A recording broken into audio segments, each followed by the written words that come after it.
Kita tahu bahwa komputer itu adalah sebuah mesin berteknologi canggih yang bisa melakukan berbagai banyak hal, seperti membantu pekerjaan kantor, mendengarkan lagu favorit, menonton film, dan masih banyak yang lainnya. Pertanyaannya adalah, kok bisa ya sebuah komputer itu melakukan berbagai macam hal? Yuk kita temukan rahasianya, and welcome to 20 Minutes Education.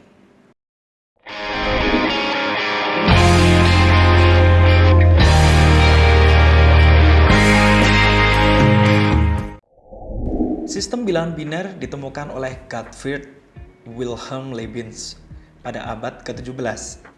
Sistem bilangan biner merupakan sebuah sistem penulisan angka dengan hanya menggunakan dua simbol saja, yaitu simbol 1 dan juga 0. Angka 1 dan 0 ini sebenarnya menyerupai kondisi mesin komputer, di mana 1 untuk kondisi hidup dan 0 adalah kondisi tanpa daya atau mati. Sistem bilangan ini merupakan dasar dari semua sistem bilangan berbasis digital, teman-teman. Dan faktanya, produk gambar, suara, foto, dan bahkan video yang dihasilkan oleh komputer merupakan kumpulan bit dari konversi bilangan biner itu sendiri. Mungkin teman-teman pernah melihat film The Matrix.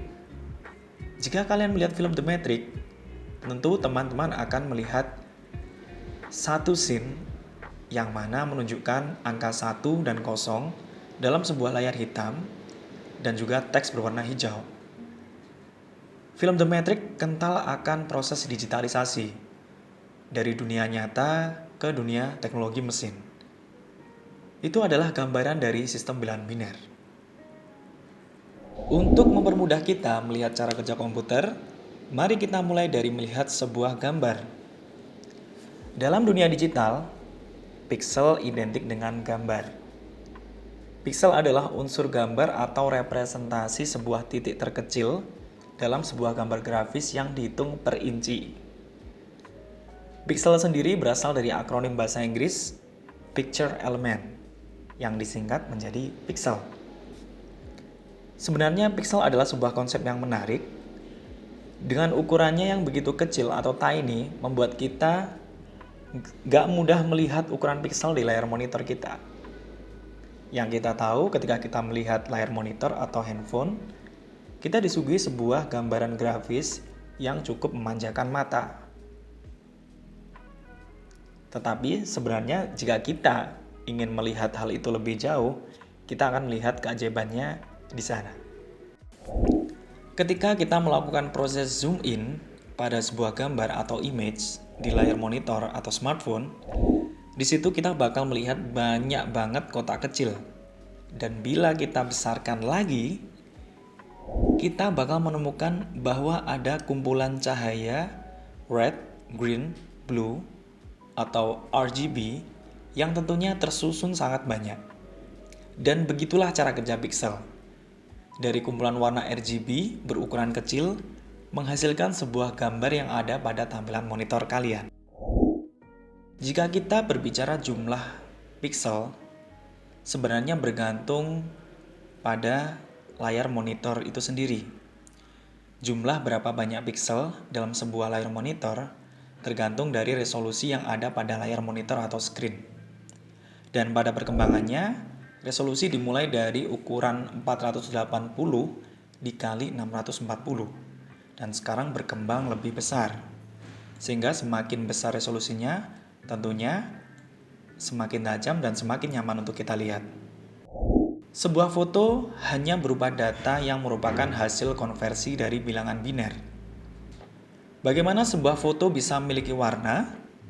Hal ini dikarenakan dalam sebuah gambar terdapat kumpulan dari beberapa pixel.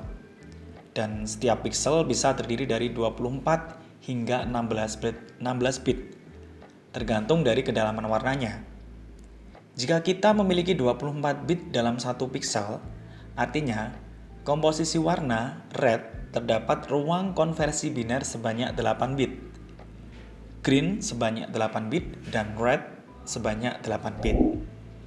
Setiap pixel memiliki nilai dari 0 sampai 255. Nilai 0 bisa menampilkan warna RGB yang gelap. Nilai 255 menampilkan warna RGB yang terang. Dan ketiga nilai RGB ini bisa diatur angkanya hingga menghasilkan sebuah single pixel. Adapun bentuk tipe filenya, entah itu JPEG, GIF, atau PNG, di dalamnya terdapat kumpulan hasil perhitungan data kombinasi dari nilai RGB. Itulah mengapa komputer bisa disebut sebagai alat hitung. Komputer melakukan proses penghitungan data digital. Data dalam bentuk digital memiliki satuan bit. Dan bit itu sendiri sebenarnya memiliki dua kondisi, yaitu hidup atau mati. Tetapi komputer melihatnya sebagai kondisi 1 and 0. Inilah yang disebut biner. Jadi kembali lagi, sebenarnya seluruh file yang ada pada komputer kita hanyalah kumpulan dari angka 1 dan 0. Itulah yang menarik. Lantas, kenapa untuk warna terrepresentasi di angka 255? Mari kita lihat kembali di bagian komposisi RGB. Setiap komposisinya akan terdiri dari 8 bit, dan kumpulan dari bit bisa kita sebut sebagai byte. Kombinasi antara 0 hingga 255 pada komposisi RGB menghasilkan 256 bentuk warna yang nantinya muncul di layar monitor kita. Untuk mudahnya, kita bisa ambil sampel. Dalam menghasilkan sebuah warna, turquoise atau warna virus atau warna biru hijau, kita butuh nilai 64 untuk red, 224 untuk green, dan 208 untuk blue. Tetapi, komputer membaca nilai tersebut berbeda, di mana untuk warna turquoise adalah 01, 000, 11, 00, 00, 1101, 000. Cukup banyak bukan? Dan untuk mempermudah itu, para digital artist ingin pembacaan lebih mudah sehingga dikonversi dalam bentuk heksadesimal yang mana hanya butuh 6 digit untuk warna turquoise atau warna virus dengan 40, E0, dan D0. Lantas, bagaimana cara kerja dari Photoshop atau filter di komputer atau smartphone kalian? Cara kerjanya sederhana. Kita ambil contoh. Jika kita memiliki satu foto dengan komposisi warna RGB tertentu, maka kita dalam sebuah aplikasi akan terdapat rumus atau function yang nantinya akan melakukan penambahan atau pengurangan nilai dari hasil perhitungan yang ada pada foto tersebut. Contoh, anggap saja kita punya foto yang terlalu terang. Kita pengen foto tersebut lebih gelap. Kita bisa memasukkan program komputer dengan nilai minus 50 di tiap komposisinya. Dengan rumus minus 50 di program komputer ini, maka akan diproses dan menghasilkan nilai red minus 50, green minus 50, dan blue minus 50. Sehingga dari sini kita akan melihat hasil before dan afternya dari foto yang semula terang menjadi lebih gelap dan juga jelas. Teknologi komputer sebenarnya berasal dari bahasa Latin, compute, dan bahasa Inggris to compute, yang artinya menghitung. Itulah kenapa sebenarnya cukup masuk akal jika bahasa mesin 1 dan 0 yang merepresentasikan kondisi on-off dalam sebuah benda elektronik bisa dihitung oleh komputer. Lantas sebenarnya perkembangan dari komputer ini seperti apa? Mari kita kupas lebih jauh. Sebenarnya sejarah perkembangan komputer dibagi menjadi 2 tahap. Di mana di tahap pertama, yaitu tahapan sebelum tahun 1940 dan setelah tahun 1940. Di masa sebelum tahun 1940 ini, teknologi dikembangkan untuk menghitung sesuatu. Dan pada saat itu ditemukanlah abakus di zaman Romawi, yang mana abakus ini adalah sebuah mesin hitung yang prinsip kerjanya melakukan perhitungan menggunakan biji-bijian geser yang diatur pada sebuah rak, atau mungkin teman-teman bisa melihatnya sebagai sebuah bentuk seperti simpoa. Lalu berkembang ke kalkulator roda numerik yang ditemukan oleh Blaise Pascal, yang mana saat itu hanya bisa untuk operasional penjumlahan saja, yang kemudian dikembangkan oleh penemu biner yaitu Gottfried Wilhelm von Leibniz. Dan sebenarnya pada era ini ditemukan kalkulator mekanik oleh Charles Xavier Thomas de Colmar yang biasa melakukan operasional penjumlahan, pengurangan, perkalian, dan juga pembagian.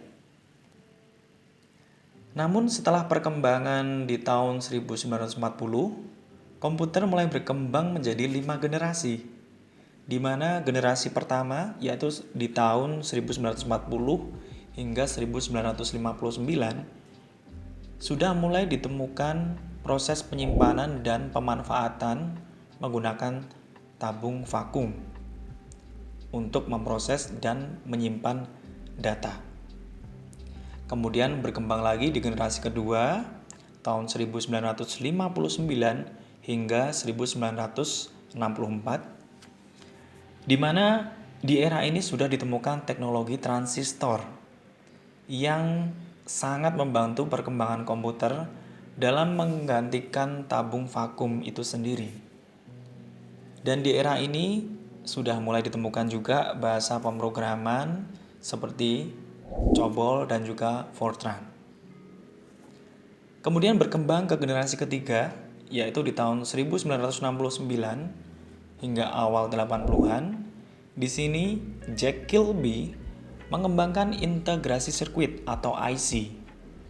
Dan uniknya IC ini terbuat dari pasir kuarsa yang di dalamnya terdapat ribuan transistor sehingga cukup membantu.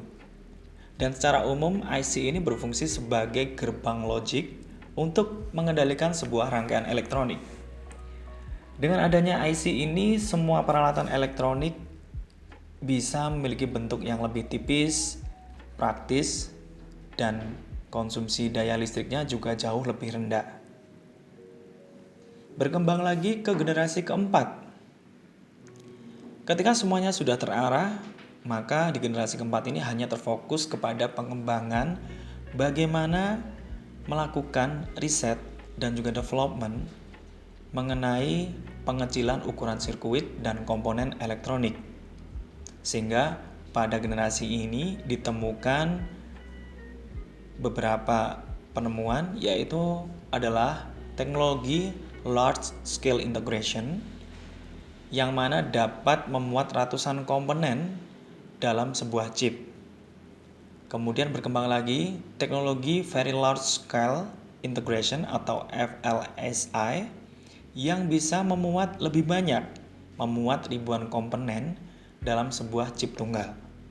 Dan kemudian dikembangkan lagi menjadi sebuah teknologi Ultra Large Scale Integration atau ULSI, yang dimana di sini lebih banyak lagi, dalam satu chip bisa menampung jutaan komponen.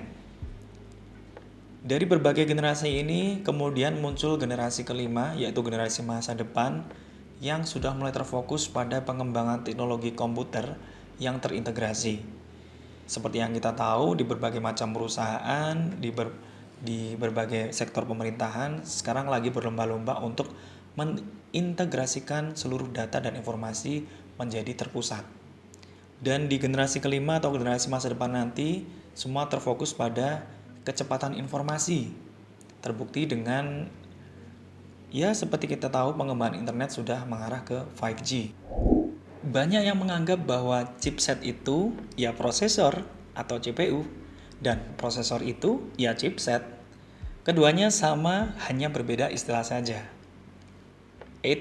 Padahal jika kita mau lihat perbedaan chipset dan juga prosesor, keduanya memiliki perbedaan yang cukup signifikan.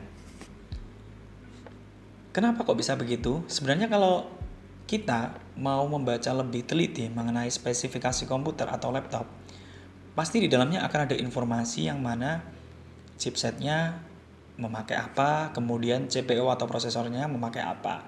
Nah, dari informasi itu sebenarnya secara tidak langsung antara prosesor atau CPU dengan chipset itu adalah sesuatu yang berbeda. Di dalam prosesor itu, di dalamnya terdapat banyak sekali chipset. Berarti di sini kita bisa menyimpulkan bahwasannya sebenarnya prosesor dan CPU, prosesor dan chipset itu adalah sesuatu benda yang berbeda. Dan CPU ini juga dikembangkan dan juga mengalami perubahan. Kalau dilihat dari beberapa puluh tahun yang lalu, sebenarnya CPU ini memiliki ukuran yang cukup besar. Ketika saya membahas mengenai ukuran besar, tentunya teman-teman pasti teringat tentang komputer generasi pertama yang saat itu melakukan penyimpanan data dengan menggunakan tabung vakum. Yang mana pada zaman dahulu benda-benda elektronik itu cukup besar. Mungkin teman-teman masih punya, atau kakek nenek teman-teman itu masih punya seperti TV tabung kayak gitu. Dan dengan adanya perkembangan dari CPU dan juga perkembangan dari chipset ini, semua benda elektronik menjadi lebih ramping, ringan, dan bahkan bisa dibentuk dalam bentuk smartphone dan juga smartwatch. Jadi itu adalah gambaran dari prosesor dan CPU. Nah, kesimpulannya sebenarnya mudahnya begini. Kita bisa melihat bahwa chipset itu merupakan bagian dari prosesor. Sedangkan prosesor atau CPU itu berkembang berkat adanya chipset. Jadi, ketika chipset itu dikembangkan, otomatis prosesor juga akan ikut berkembang. Kalau sebuah komputer itu hanya ada chipset saja, ya tentunya tidak akan bisa digunakan untuk segala macam bentuk komputasi. Namun dengan adanya CPU, komputer akhirnya bisa digunakan untuk melakukan berbagai pekerjaan atau tasks. Dan uniknya di smartphone sekarang ini itu pun juga ada chipsetnya teman-teman. Tetapi lebih tepat disebut sebagai SoC atau System on Chip. Karena di dalam SoC ini sudah ada banyak komponen inti dari sebuah smartphone yang mana sudah ada prosesor, bahkan di dalamnya sudah ada modem, sudah ada GPU, kemudian ada RAM, GPS, dan juga fungsi quick charge lainnya. Jadi seperti sebuah perangkat komputer, jadi perlu ya untuk memiliki sebuah chipset dan juga prosesor. Karena keduanya adalah bagian internal yang benar-benar menjadi core of the core dari sebuah komputer. Meski keduanya tidak memiliki kesamaan. Jadi sekilas perbedaan mengenai CPU dan juga chip itu sendiri. Kalau kita mau melihat sebenarnya di dalam sebuah chip itu terdiri dari banyak komponen. Di mana dalam satu chip itu terdapat satu chip yang berukuran makro, itu terdapat ukuran-ukuran yang berupa tiny makro. Baik, sebagai penutup, kita akan buat sebuah overview atau sebuah kesimpulan bahwasanya teknologi komputer tidak mengerti tentang teks, tidak mengerti tentang gambar, tidak mengerti tentang video. Dia hanya bisa mengerti tentang format 1 dan juga 0, atau yang biasa kita sebut sebagai bahasa biner atau bahasa mesin. Lantas bagaimana komputer itu bisa bekerja, bisa menampilkan gambar, bisa mengupload gambar, bisa menampilkan tulisan, kita bisa menginputkan teks, bisa melihat video, dan bahkan melakukan editing video. Komputer adalah sebuah teknologi yang mengkonversi semua hal itu tadi ke dalam format bahasa biner, yaitu bahasa 1 dan 0. Jadi, di 20 Minutes Education ini, kita tahu bahwa sebenarnya komputer itu hanyalah alat yang bekerja dengan bahasa biner, yaitu bahasa 1 dan 0. Jika pertanyaannya adalah bagaimana komputer itu bisa bekerja, jawaban simpelnya adalah komputer bisa bekerja dengan cara menghitung. Melakukan konversi bilangan biner menjadi dalam bentuk teks, menjadi dalam bentuk gambar, dan juga menjadi dalam bentuk video.